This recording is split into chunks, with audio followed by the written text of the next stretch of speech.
All these 5 platforms that I'm going to mention in here have 2 ways of generating traffic.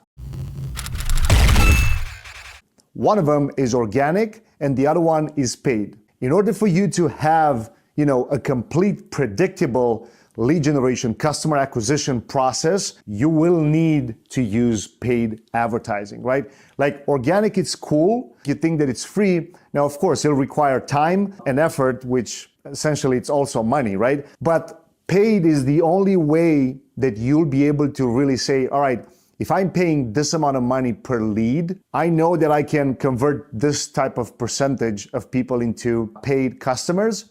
And if I sell this amount of offer, like if you sell, let's say a $2,000, $3,000, $5,000, you know exactly how much money you can afford to spend. But it's important to understand that all of these platforms, they got the organic and they got the paid, all right? So first platform is YouTube. So like YouTube, it's a video platform. You can only upload videos and it's a search engine, right? Like it's owned by Google. People go on YouTube to search for different stuff.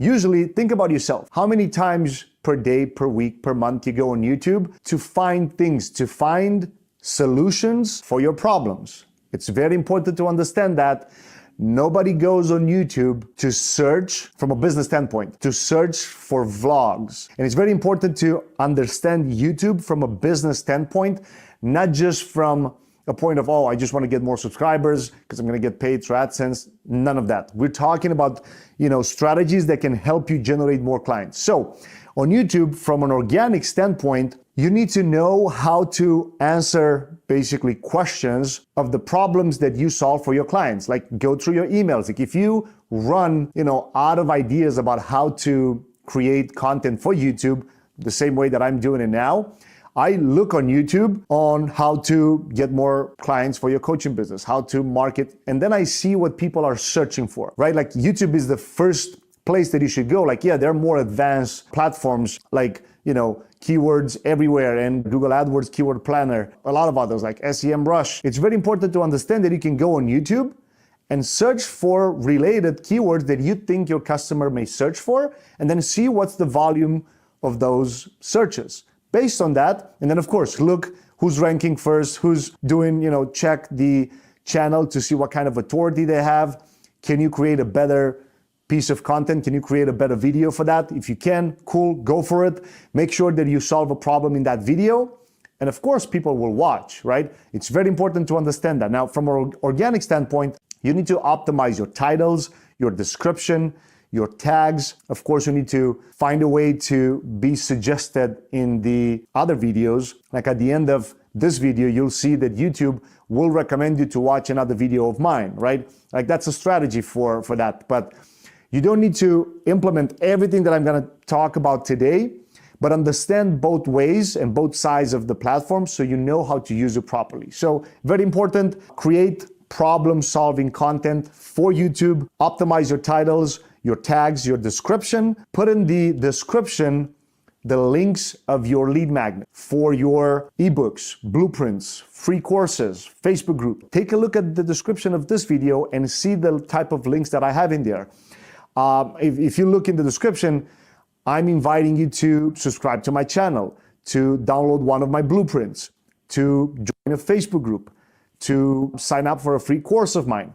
All of these things, you can do the same thing for your channel, for your videos, all right? The organic side of it is essentially trying to rank for those keywords and for those phrases on a long-term basis, because YouTube, it's a long-term game. And, from that, your goal should be to generate leads. So it's very important to optimize your channel for that type of stuff. If you're a health coach, don't have a channel that you talk about makeup. When you get to a point at a pretty deep level, at a whole like influencer, you get hundreds of thousands of subscribers, then you can talk about multiple things. But at the beginning, focus on solving a couple of the problems that your customers have. And more importantly, try to, create content around the biggest problem that your clients have. And that way you'll be, leading your audience. Like you'll literally be the authority in your space because you create problem-solving content, and therefore, they'll want to find out more about you, right? So that's the organic part. Now, when we go to paid, YouTube has, multiple ways that you can create YouTube ads. But the ones that I'm gonna mention in here, they're two, in my opinion, the ones that you can get a real quick result. And the other one is where you can grow the audience that watch your content. But it's very important when you create the content for YouTube, optimize that content to be talking to your audience, to your potential clients. Therefore, when you decide to run paid ads, now you don't need to create new content because now you already have it optimized for your ideal clients, right? Like for example, when I'm promoting this video around keywords that maybe I'm not ranking for, and I'm targeting people that are searching for different phrases, like how to get more clients or how to blah, blah, blah. And I know that I can rank for those videos because maybe first 10 positions are channels that have more authority than I have. Then I'll just run an ad to the same video. But now YouTube is gonna reward me because I'm gonna get more paid views on my video. People will wanna watch and they'll wanna watch more. So they'll watch more of my videos. So I hope that makes sense. There are two ways, like I said, for paid. One, I would say short term, just because you can get a real result. So for example, if you're trying to get new leads, new webinar registrations, maybe people to download more ebooks from you, people to sign up for your free courses, whatever it is, you would run in-stream ads. Those in-stream ads are those skippable ads that you can skip. And I know some of you will say, yeah, but those are annoying, I hate them. Well, they're annoying, but if you know who to target, like they're annoying when people are running ads on a channel that you're not there to, like for example, if you're a health coach and you're trying to find out how to get more clients and you search for that and you want to click one of my videos and all of a sudden Gary Vee runs a video ad that says, buy my sneaker, of course, at that point, you'll get annoyed, right? Like, I know I gave an example now that is kind of funny, but you'll get the point. You need to know when and where, and of course, the messaging of that in-stream ad, it's very important. So for example, if you're a health coach or a relationship coach, come up with a phrase that your training is about. So let's say you do a webinar about, so let's say, for instance, if you're a health coach, right? And you want to get more webinar sign up. So, and your webinar talks about how to lose more weight. You'll take that phrase, how to lose weight, and you'll target your video ad around that phrase. And maybe a couple, different things around the same phrase with different keywords, but around the same topic. So in your video, you'll say, oh, so if you're looking to lose more weight, but everything seems so complicated so far. What I did is I actually put together this free training class that you can watch right now. Just click the link somewhere on this video and it's gonna take you there. It's a free training. I can't wait to see you there. Literally 5 to 7 seconds, but it's more important because you only target people that search for that phrase.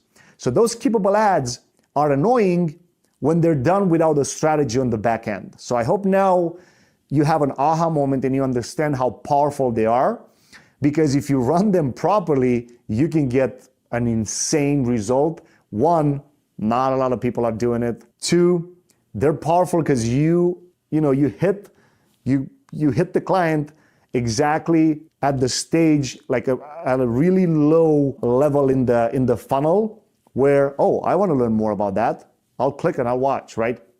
So it's very, very powerful.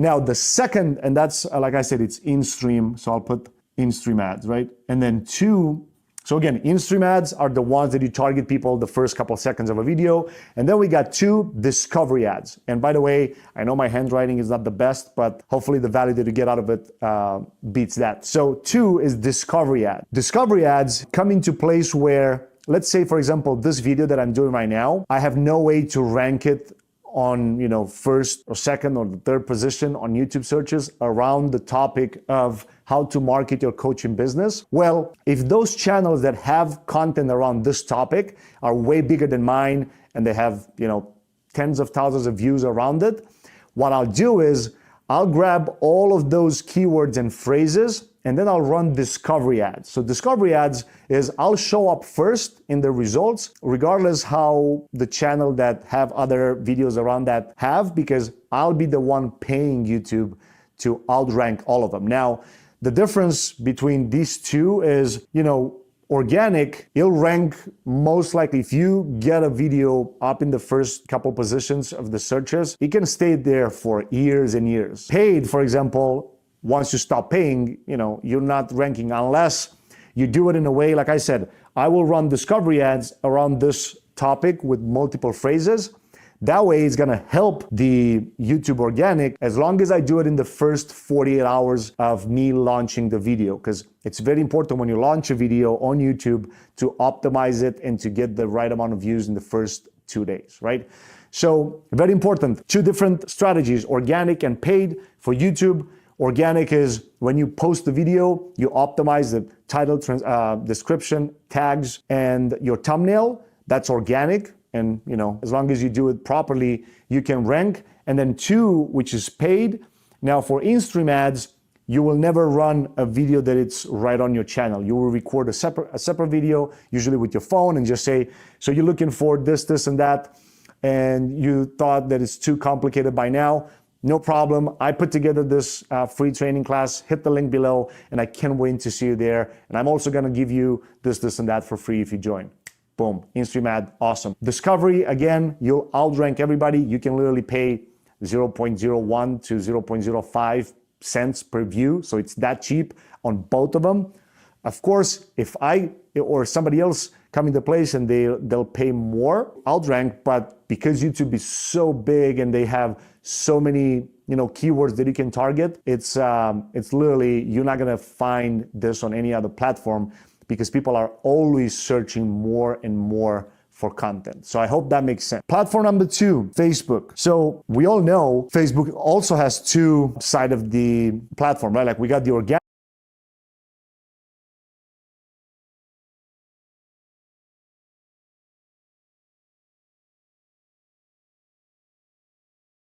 and we got the paid. Now for Facebook, I'm talking from a business page standpoint. So if you're a coach, consultant, or service provider, oftentimes, you may have a business name, and that business name will be, coaching or lifestyle coaching or life coaching with you, or whatever the name of the business will be. It's very important, and especially now, 2019, 2020, 2021, it's important for you to start building your personal brand around the business model that you have, right? So I would highly suggest for you to have a personal brand business page, and it's pretty easy to create. You can Google it, or you can, search it on YouTube, how to create a business page. So you create a business page, it's still under your name, and that's kind of like a little trick, because when you do that and you run ads from it, people think that, oh, this is a person. They don't realize that it's an actual ad until if you do a good job with a hook and you get them into watching your video, you're golden. So organic on Facebook, in my opinion, it's almost dead if you have not built a huge audience by now. So for example, even pages, look at pages that have millions of followers, and when they go live, they literally have maybe 1,000 people live. I'm not talking about, the Kardashians and rap stars or things like that. I'm talking about people in the business world, right? Like even if you look at Gary Vee or Grant Cardone or people like that have millions of followers, and they go live, and you only get, in the best time ever, you'll get 2,000 people on it. That's literally, 2%, if that. It's usually way, way less. So that means that organic, it's kind of dead, but that should not discourage you. You should still have your business page optimized properly, because when you run ads, sometimes people want to check your page, right? So don't be discouraged if you didn't build your audience by now. Even like on my page, if you look on Facebook, I got 25,000 likes or 25,000 followers, but when I go live the first time, I only have 10, 20 people live. And then I promote the live video to put it in front of people. And then of course I get the result that I want. So organic on Facebook is when you post an article. It's very important. And this is a tip that I wish I would have known many, many years back. Do not try to not put a link in the description of the post, at least the first 24 hours of when you post the video or the picture or the post, whatever.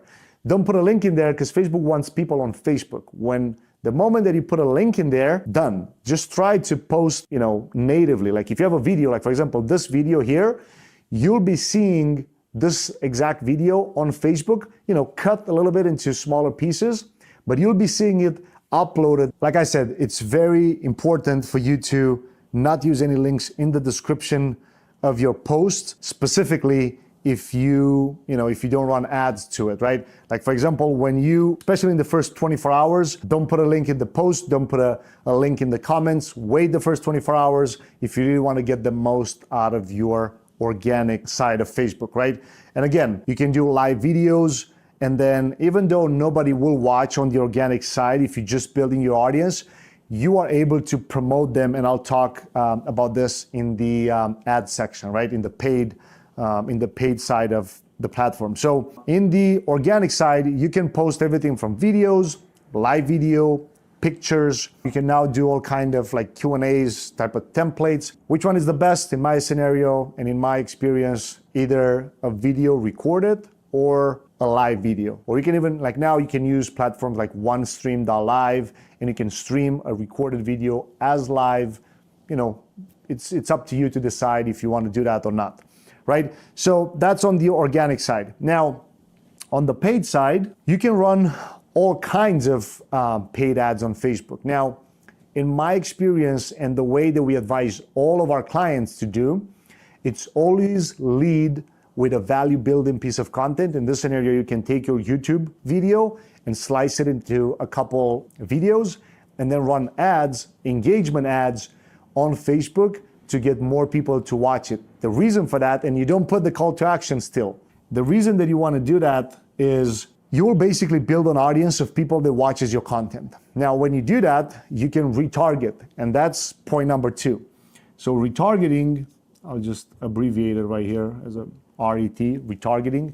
You'll get the point for sure. Let's say you put 3 videos with 3 different problem solving, how to do this, and that. Like for example, in my scenario, I'll put how to market your coaching business, how to get more clients, and then how to enroll more clients through non-salesly techniques, right?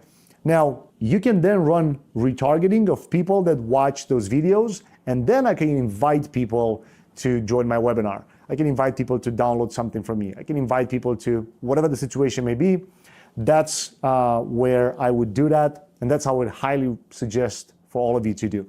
Now, of course, there are multiple, I would need just a video on Facebook alone, because you got messenger ads and you got story ads, and you can run conversion ads, and they're like it's insane. It's huge, the amount of things that you can do. But at first, just test the waters, run some video ads with like $3, $4, $5 a day, promote that content to competition's audience, and therefore you can check which competitor's audience works better for you. So I hope that makes sense.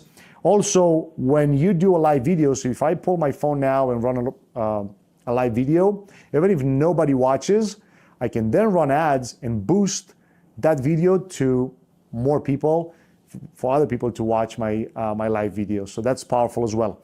If you want to see the same blueprint that generated more than 7 figures in my own business and that my private clients are using every day to get insane results, you can get access to it for free, and the link is right in the description below. We'll get to platform 3, Instagram. Instagram, as well as the other 2, has an organic side and a paid side, right? Organic on Instagram, in my opinion and in my experience, it becomes harder and harder to build an audience. Like you can use paid ads to complement the organic, and the paid is where you can create predictability. So I hope that makes sense. Now, on the flip side, when you build the organic, post your feed, I would always suggest for you to either slice those YouTube videos into smaller pieces for Instagram and just focus on that. Because when you do that, somebody that's checking you out on all these platforms, they'll see that you are consistent. He'll consider with one message instead of talking of too many other topics on each platform, right? Like you'll approach it in a different way. Like on IG, you'll put all kinds of emojis on the videos for people to watch. On YouTube, you wouldn't do that. On Facebook, you can as well. It's very important to also maybe put a quote card from that video talking about, something similar. So on the organic side, you got to use hashtags, use stories a lot, live video, but it's important to understand you don't have a lot of followers. It's going to be hard for your live videos to be seen. Therefore, you need to focus on creating problem-solving content so your audience come, they see what type of content you create, and then they'll stick with you, right? Because even with the paid version, you can kind of run paid ads to all kinds of things to get people to your account, but you can't pay people to subscribe to you. But if people get, it's the same thing as on YouTube. You can pay YouTube to get people to your video, but if your video sucks big time, you cannot pay YouTube to force people to watch it. It's actually going against the whole YouTube strategy, algorithm, right? So focus on creating content, like slicing your bigger videos into smaller pieces, focus on stories, use always the location, hashtags, as many as you can to be relevant. So that's on the organic side. Now, on the paid side, I would say the best Instagram ads are story ads, right? So let me explain what I mean. Essentially, if you don't have 10,000 followers, you cannot say swipe up because Instagram will not allow you to put a link in the story for you to swipe up and go to a page. Story ads, Instagram doesn't care. You can literally right this second, you can pause this video, start a new account on Instagram, and then start running ads to do story ads, and you can do it, right? You'll pay for every story ad that shows up at somebody's Instagram story. These are powerful. You can also play between Facebook and Instagram because you can retarget people that, from an engagement standpoint, people that watched your videos on Facebook, you can retarget them with story ads and say, swipe up and sign up for my webinar. The same thing for retargeting. You can retarget people on Facebook that watch your videos on Instagram, so that's powerful as well. And then 2 will be the feed ads, right? I would say Instagram feed, you should only run them as a retargeting standpoint. Just running Instagram ads, it's almost the same thing as on Facebook, to be honest, because if you just run ads to a complete cold audience, it's almost not relevant from the get-go. So that's why you need to nurture them, not for weeks, but at least the first touch, it's with a free piece of content that you give something valuable. And then, your second touch would be join my webinar, sign up for my course, download my lead magnet, and all the rest of the stuff, right? The most important and powerful stuff would be for you to retarget people that watch different types of content of yours, and then keep, using that as an omnipresent effect. Platform 4. This is a platform that a lot of people forget about, I would say, now, because social media is so much of a trend. People forget about Google, but Google is the platform that actually makes billions of dollars every year from advertising budgets alone. So people paying Google to promote their services and products on Google. For instance, on Google, you pay almost the same way as you pay on YouTube. One strategy for keywords, pay for Google to show your pages, your articles, your website, your funnels in front of people that search for specific phrases or keywords, right? Now, on the organic side, you need to focus on search engine optimization, SEO. That when you write an article and it's SEO optimized, people will search for that topic and then you'll put your article in front of them through SEO. Now, this is a really long-term game, way longer than YouTube. So you want to, I would say if you ask me, this would be the last thing that you'll focus on, unless you have an infrastructure with a team that can really do the research. So for example, what I do every time when I post a video, for example, how to market your coaching business, will be sent to iWriter.com, which is a site that, a lot of bloggers write articles for different business owners like me and you. You give them the title, the headline, and they'll do it for you. Now, then you can embed your video into the article, and when you run ads on Google, for example, or you SEO optimize your articles, if people are finding it, then you can also have your video on that page. So that will just improve the user experience. People will get to the page and also watch the video maybe, and then it's all of a sudden they go together. And on top of that, you can also retarget people that watch the video. But this one here, it's a long-term game. Google changes their algorithm every year, or if not a couple times a year. So this really takes time, and I would highly suggest against just starting to learn all these platforms, because you're not going to have time to run your business anymore. You're just going to run the small little piece of just the marketing side of the promotion of it, right? So it's very important to pick one platform. Yes, have some sort of content on all of them, but then slowly start to outsource. Don't ever try to run all of these yourself. So organic, again, SEO optimize, search engine optimization, all your articles, your website, and then you go for part 2 of the story, I guess, the Google Ads. They used to be called Google AdWords, but now they call Google Ads.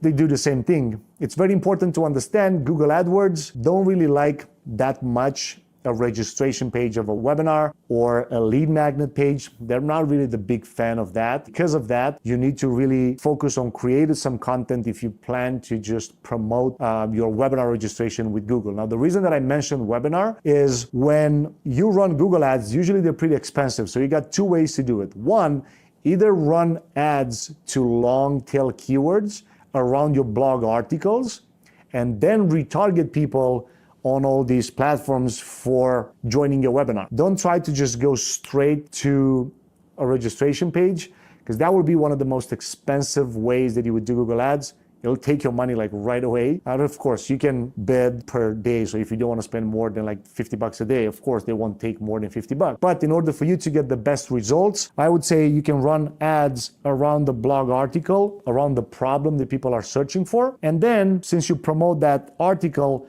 then you can do when people land on the blog itself, as long as you use retargeting pixels from all of these. And essentially, like a side note, where a retargeting pixel is, it's a small piece of code that you would get from all these platforms, like YouTube has it, Facebook has it, Instagram has it, and you place it in, or you just call your web guy and he'll place it in the header of the article, and that way you can retarget people on all the platforms. So a strategy would be run ads to an article that has a YouTube video embedded. People that find the article, you'll be able to show all kinds of ads around the other platform. So super powerful. Of course, it's Google. We're talking about the biggest search engine in the world. So it's super powerful. All right, so number 5, podcast. So the reason that I wanted to mention at least a little bit about podcasts, so you know, essentially you can just rip the audio from a YouTube video. Like for example, this video itself will become an audio version, will become a podcast episode. I'll just record a small intro and an outro, and therefore, I'll have another piece of content. So I'll be repurposing that content. Now, organic side of it, taken 3 different podcast courses. Nobody has yet to figure out exactly how iTunes really work to really, rank your podcast for free in iTunes. So you'll have to, use the tags, use the description the same way that you would use it for Google from a search engine optimization standpoint. Now, it's important to understand people do listen to podcasts a lot. Like when I commute, I always listen to podcasts. When I go to the gym, I don't have a dog, but when you walk your dog, when people walk their dogs or their pets in the park, a lot of people do listen to podcasts. When you just walk in the park or whatever, a lot of people listen to podcasts. So if you have a way to start a podcast, I would say, again, be consistent with the same message on all of these to make sure that when people search you and they find you on your podcast, you talk about the same things. So again, organic is where people find your podcast based on keywords on iTunes. And then the paid version of it, on podcast ads, you have basically 2 ways to do it. You can either grab the link from iTunes and create YouTube ads to promote your podcast, Facebook video ads to promote your podcast, Instagram story ads, Google ads I would not recommend to run for your podcast because they'll become pretty expensive. But another way to do it, so it'll be either, I'll put social media ads, or you can do sponsorships on other podcasts. So the way that you would monetize from these would be at the beginning and at the end of your podcast, you would use your free course, your lead magnet, your webinar registration. I'm not talking about how you can promote and market your coaching business in a podcast that you're trying to get sponsorship yourself. The podcast episode about how to market your coaching business, it'll be about these platforms. And at the beginning and at the end, I'll tell people you can go and sign up for this free training class. You can go and book a call with us. You can go and do this, and that. You can do essentially the same thing on yours as well. And the only reason that you will promote, the reason that you'll sponsor your podcast on other people's podcasts is for you to get multiple leads. It's important for you to optimize your intro and outro, and I'll put the link in the description below of my podcast, and you can check it out. But you essentially want to have it optimized for lead generation, right? Like at the beginning and at the end, you should mention something, either, subscribe to my podcast for maybe a giveaway, subscribe to my podcast for a shout out on my show. Whatever the situation may be, you need to tell them something at the beginning and at the end in order for them to become a lead. Book a call, download a blueprint, free course, whatever it is, you need to optimize it first before you would promote it. And I know this video, it's packed with a lot of things, but if you use at least one platform out of all of these 5, you can take your coaching business to a whole new level. It's important for you to understand the organic versus paid side of every one of them. And the reason for that is they have their own pros and cons. How can you maximize the time that you put into the organic? Either outsource it, either have a full-time employee doing it, a virtual assistant. This is how you market your coaching business. And if you do it at least with one of the platforms and just stick with it, my advice for 2019 and moving forward would be for you to focus on YouTube, both from growing the audience and getting a quick signups and registration for your webinars and things like that, because this is the most powerful platform in my opinion.